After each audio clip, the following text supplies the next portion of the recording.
friends. My name is Neil Thrussell. I'm with the Shin Institute, and we are here for Spiritual Warriors Wisdom. And I am really, really excited. I've got my friend Sohanna here, all the way from the metropolis of Sedona. Welcome, Sohanna. Hi, Neil. How are you? Most excellent. Good, good. I am too. Thank you for inviting me on. You're welcome. So, I don't know about you, but my spiritual journey was ups and downs and all arounds, and the lessons were full of bumps and bruises. Are you one of those incredibly rare people that had a straight spiritual path, or did you have twists and turns all the way through? Twists and turns, and wound up with a full head of hair vanishing somewhere in some space and time. And I joke that I shape-shifted a few too many times. I scared the hair right off of my own head. It has definitely been challenging. I've learned how to embrace my challenges, really grateful for the most part, day in and day out. They're all different. But no, once it rolled around, I'd say it'd be quite a great percentage if I said 33% of it has been easy. But worth it. Definitely worth it. Excellent. So, when did you first become aware of this notion that there's more to life than what you could feel and touch? And what some people would call esoteric, some people would call spiritual. When did you first go, there's more to life than... My first recall of that is between 4 and 5 years of age. And it was so strong for me that when I was 30, I made the acknowledgement sitting in my backyard when I was a little girl, 4 or 5 years of age. I asked my dad when I was in my early 30s to take me back to that house, back to that backyard, where I made this proclamation, that it was going to be a really long time before I got away from my family, so that I could really begin to be myself. Dad took me back there one summer vacation, and sure enough, it was identical to everything I remembered, and it linked me straight into the comment that I made to myself, and it was that it was going to take a really long time to get away from my family so I could really be me. Interesting. So, we're talking, like, the conversation is spiritual warriors, but not everyone relates to this term of a spiritual warrior. But where do you find yourself? If you were to describe yourself as an archetype, what type of archetype of character would you relate yourself with? Oh, wow. Wise elder woman, visionary realist, the dream realm. I just absolutely love being a sweet, vivid, lucid dreamer. And I've been that since as long as I can remember. Never pushed away from the dream realm. Many say that's a shamanic participation, so I deeply adhere to that and value that. I don't call myself a shaman, though. But as far as the warrior ways, the spiritual warrior ways, we've got to be willing to continually energize, quest, no matter what it is that we truly think we know, and we've got to go beyond thinking and delve deep into the heart. And if we have a concept of soul, we got to give it up one day and let the soul take lead. So that's, yeah. And to me, some of the most spiritual warrior is an archetype, and most people put it to the dedication, dedication, discipline, And yet, some of the traits of a shaman, the archetype of a shaman, take those same identical traits. You need to be dedicated to your craft. You need discipline to be able to do that. So there's like so many overlaps. Some of the most profound and dedicated and disciplined people I know are people that follow a shamanic path, or a path that takes them deep into discovering who they are. So Yes. yeah, there's so many overlaps. There's so much about what I've had to learn how to allow in my life.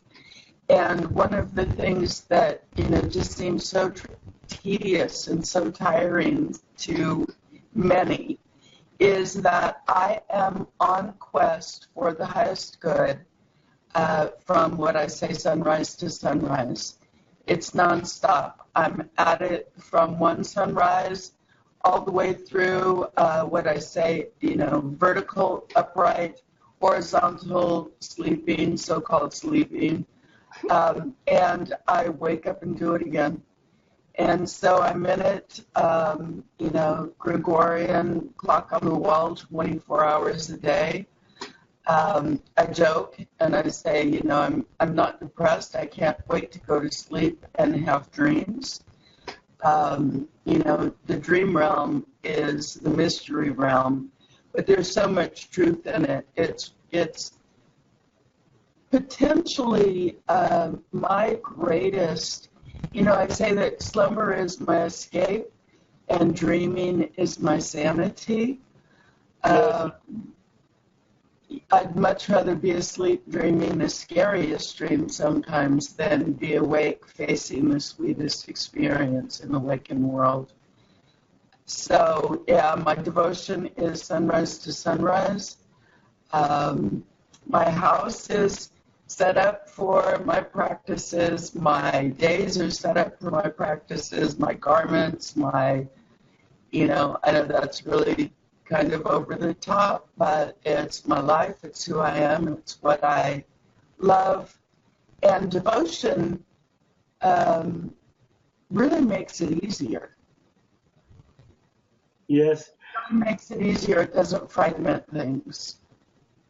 And yeah, one of the most difficult practices, and for most North Americans to do, is the practice of surrender, allow. And it is, and if you're listening to this and you think that that's a joke and not so hard to do, I challenge you to surrender to the possibilities, not for an hour, because everybody can do an hour, everybody can do it, but pick like a whole week where you just surrender to what shows up and let go of your preferences and how you like it. So when you go to a restaurant and they get your order wrong, and as long as it's non-life threatening, because you may have an allergy or that, you just let it go. Yeah. The surrender process, I feel like I've done it for so long. What are you going to do anyway? And by the time you've reached the point where your choice is surrender, it's all in the past anyway, and you can't change it. So my approach is to learn from it, take a deep breath, get in that deep breath as much compassion and a state of as much reflection, I guess, reflection without going to a past, and let it be. Let it be. One of my teachers and mentors, we were on a week-long workshop, and my role was to look after a person next to me, whoever it was, and I needed to know what their allergies were, but I never needed to know what their preference was. And my job was I filled their plates with whatever that I was divinely guided to, and someone on this side filled my plate. So I had to let go for an entire week of what I would normally eat. It was a wonderful, annoying, aggravating, deepening process. Yeah. That's the state of compassion, as far as, as where my head's going with it right now. Yep. Just a state of compassion.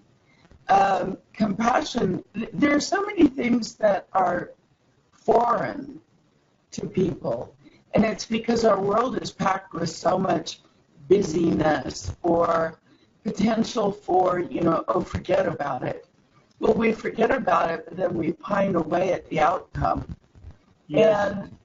And that, one of the great lessons that I learned over the last 5 years going through this really great challenge / blessing is giving up agenda and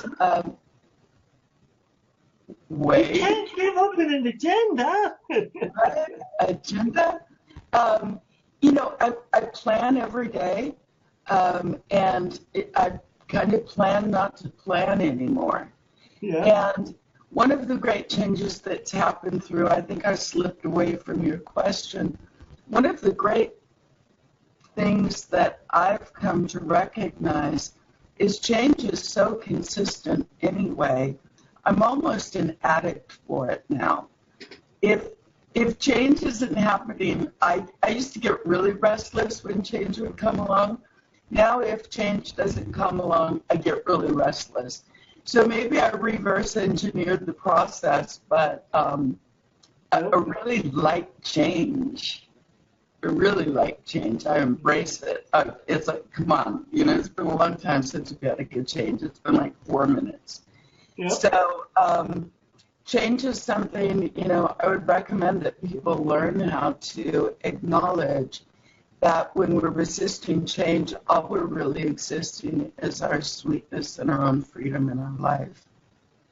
Change is going to happen. I would rather make way with my own change than have it made for me, if that is possible.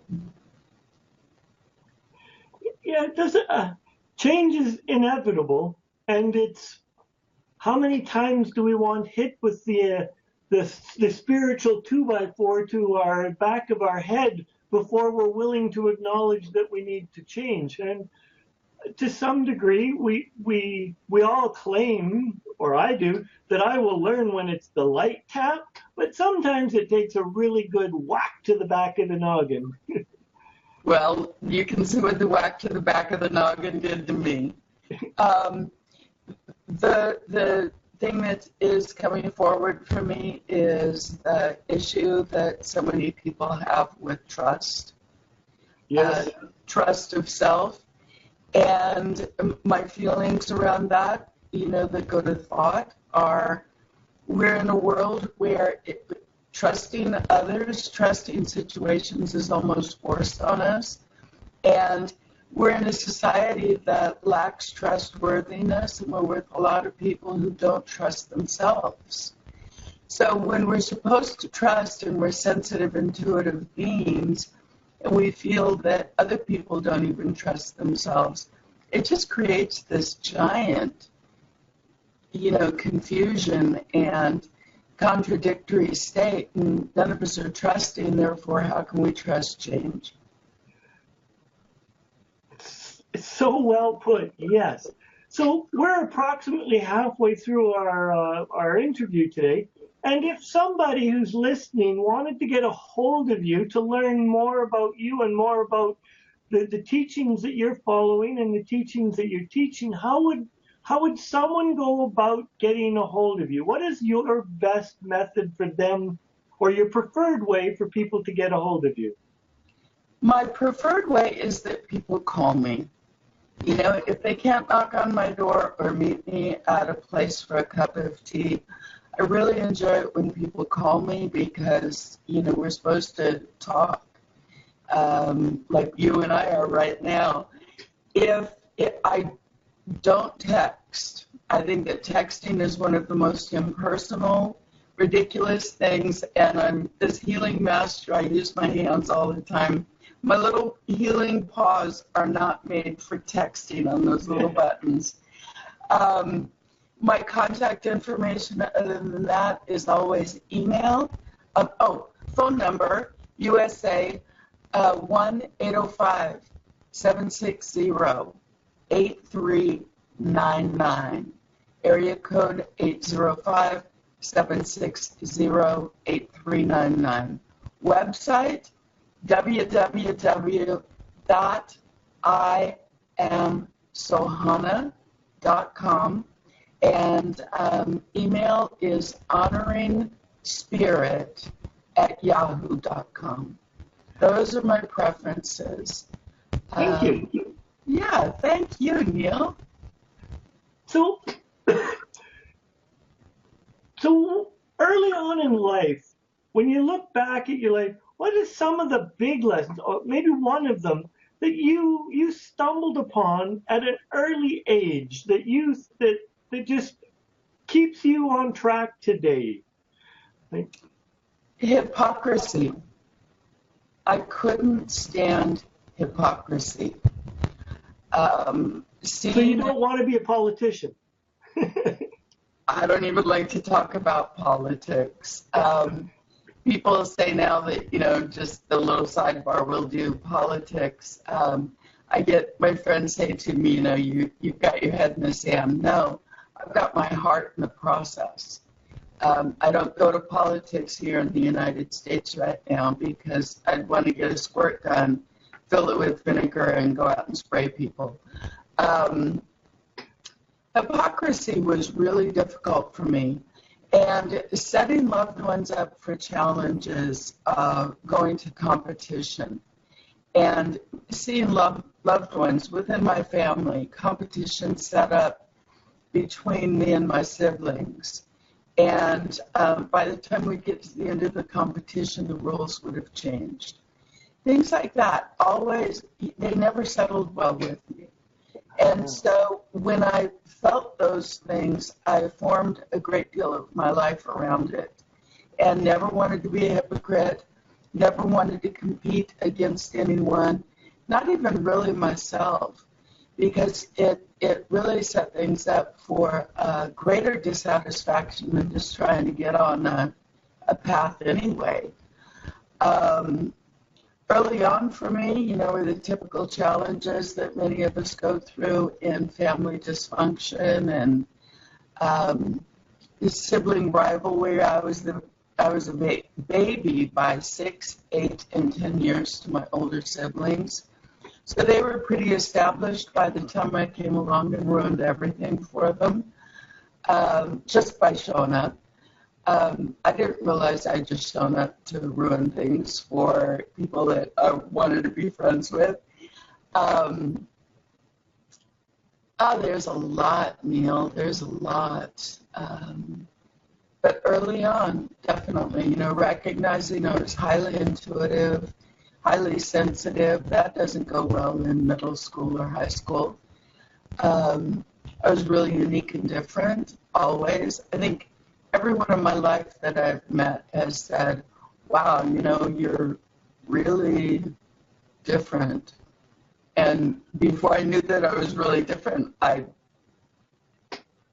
realized I was possibly really different.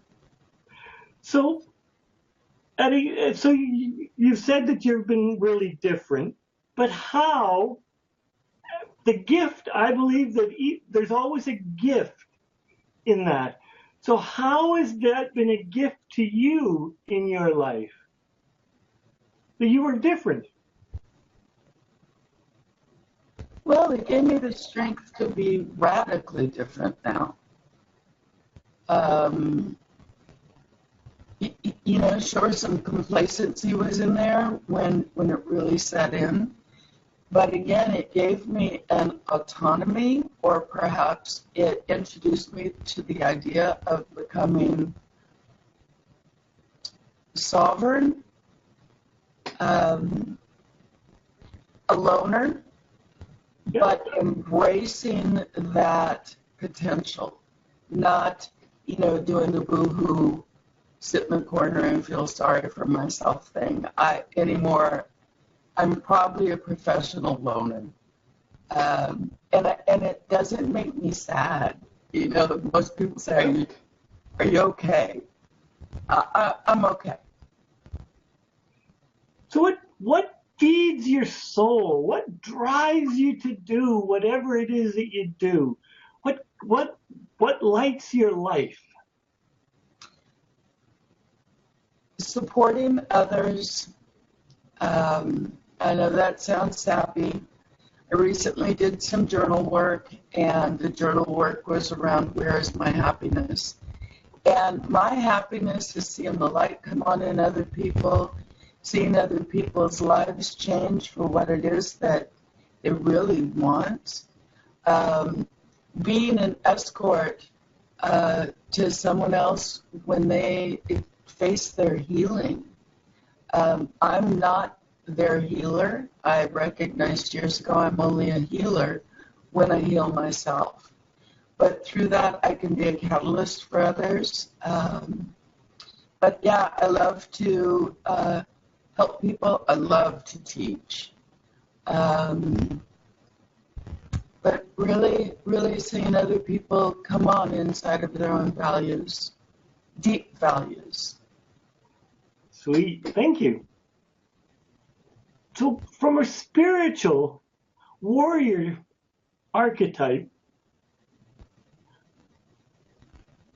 how is that carried through in your life? Was there one instance that burned through that you just had to be and go and achieve something? Or has it just been, you just discovered that one day that you had a ability for strong discipline, you had this natural ability, or was it some catastrophic event that just propelled you forward? What do you think? What comes to mind is surviving cancer back in 1988 and going through that, not knowing for almost a year whether or not it was going to be something that I would recover from or depart because of. And I had all kinds of really bizarre experiences through that turned my lights on. But if there was any one thing, in 1988, it was a cancer diagnosis.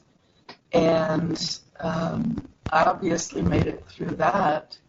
So I was on path, journey, a little bit before that, but there's nothing like death and surviving it to promote courage to arrive at whatever it is that you've lived for. And I agree, but to some extent, so many people have, to me, either a death diagnosis either lifts the spirit or kills the spirit. And by the sounds of it, in your instance, it raised the spirit, because many people have survived cancer, but 10 minutes after the doctors told them they've passed their 5 years, they go back to all of their old habits. A heart attack victim is probably the best example. They've survived a heart attack. A year later, they're still smoking, they're drinking, and all of this. So in 88, you were diagnosed with cancer, and it propelled you or deepened your practice by the sounds of it. Yes. Is that it? I sense in that question that I would answer that by saying some of it may have to do with the age of the soul. A lot of it has to do with conditioning and upbringing. I'll give you one of my favorite lines. Fear is this very strange thing. I've come to a place to recognize that fear is not the problem. Fear isn't the big old boogeyman. The big problem is whether or not someone develops courage to take over, leave fear behind, and move on. One of my favorite quotes, Winston Churchill, if you're going through hell, keep going. Yes. That one, let's all marry that one. A lot of it was around ego. I had 2 sons that I was a single mom for. And I had this whole thing that I didn't want to die because I didn't want anyone else raising my children. It's your reason. It got you through it. Yeah? It got me through it. Easy, again, was it easy? No. Has it been worth it? Yeah, I've got grandchildren now. Sweet. Yeah. One of my best friends says, you put up with the indignation and the horror of raising children so you can have the joys of grandchildren. It's a splendor. It really is. Yeah. And he says that tongue in cheek because he absolutely adores his children, but he says he loves his grandchildren more. Yeah. Well, you get to send them home at the end of the weekend. Yes. So once again, we're near the end. What was your website again? So if people want to... of course, www.iamsohanna.com. Okay. And they can get a hold of you by email because that link will be on there. And if you're looking at Facebook, you'll be able to see how to get a hold of Sohanna on Facebook. So I want to thank you from the bottom of my heart for taking time out of your busy day when you could be out roasting in Sedona at 115 degrees Fahrenheit. 110, we topped off at 110, 0% humidity, and for the first time in my life, I've watched plants on my shade porch melt instead of wilt. That's not good. No, I'm a gardener, so to see a plant melt, it's very strange.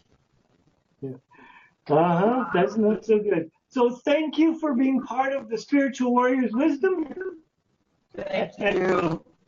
And we will talk soon. My dear, enjoy yourself. Have fun up there.